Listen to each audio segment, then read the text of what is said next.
கோபம் உண்மையை தெளிவாக பார்க்க விடாது. அறியாமை சரியான முடிவுகளை எடுக்க விடாது. பயம் கிடைக்கக்கூடிய வாய்ப்புகளை கைவிடச் செய்யும். இதையெல்லாம் விட்டுவிடு, வாழ்க்கை உயர்வு பெறும். அகங்காரம் மற்றவர்களிடமிருந்து கற்றுக்கொள்வதை தடுக்கும். பொறாமை உன்னை பற்றி கவனம் செலுத்த விடாது. கோபம் உண்மையை தெளிவாக பார்க்க விடாது. அறியாமை சரியான முடிவுகளை எடுக்க விடாது.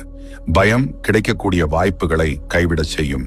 இதையெல்லாம் விட்டுவிடு, வாழ்க்கை உயர்வு பெறும்.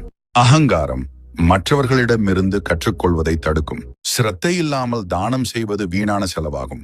தானம் பெறுபவரை அவமதிப்பதாக எண்ணக்கூடாது. தன்னை பிறர் புகழ வேண்டும் என்ற எண்ணத்திலும் தானம் செய்யக்கூடாது. எளிதில் கிடைப்பது நிலைக்காது, நிலைக்கும் ஒன்று எளிதில். இன்றோடு உன் சோதனை காலம் போகட்டும் என எதையும் தள்ளி வைக்காதே. காலம் என்றும் யாருக்காகவும் காத்திருப்பதில்லை. பேச வேண்டியதையும் சொல்ல வேண்டியதையும்